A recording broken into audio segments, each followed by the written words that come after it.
Hello everyone, this is Mahalakshmi from movie reviews. ఈరోజు movie review వచ్చేసరికి double iSmart starring Ram గారు, director by puri Jagannadh గారు. Movie మొత్తం డిఫరెంట్ స్టోరీ, ఓన్లీ చిప్ హీరోకి ఆల్రెడీ ఉంది. ఆ కాన్సెప్ట్ పైనే తీసుకొచ్చారు. సేమ్ మూవీ ఆ చిప్ మెమరీ ట్రాన్స్ఫర్ కాన్సెప్ట్ పైనే ఉంటుంది. విలన్కి దాంతో పని ఏంటి అన్నదే స్టోరీ. ఒక్క ముక్కలో చెప్పాలంటే మూవీ వన్ టైం వాచబుల్. ఏం ఉండదు, ఓవర్ డోస్ డైలాగ్స్. ఆలీగర్ సీన్స్ ఫ్యామిలీని కొంచెం ఇబ్బంది పెడుతుంటుంది. కొత్తగా వచ్చిన వాళ్ళు ఎవరైనా ఉంటే like, share and subscribe. In depth రివ్యూలోకి వెళ్తే కొత్తగా మూవీలో ఏం ఉండదు. ఇస్మార్ట్ శంకర్ రోల్ నచ్చే ఆడియన్స్కి మాత్రమే వర్కౌట్ అవుతుంది.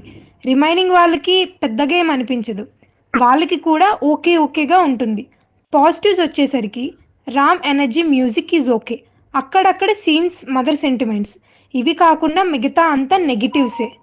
అక్కడక్కడ మూవీస్, ఫైట్స్, కామెడీ, సెంటిమెంట్స్ బాగున్నప్పటికీ మొత్తం మీద మూవీ మాత్రం వర్కౌట్ అవ్వాల.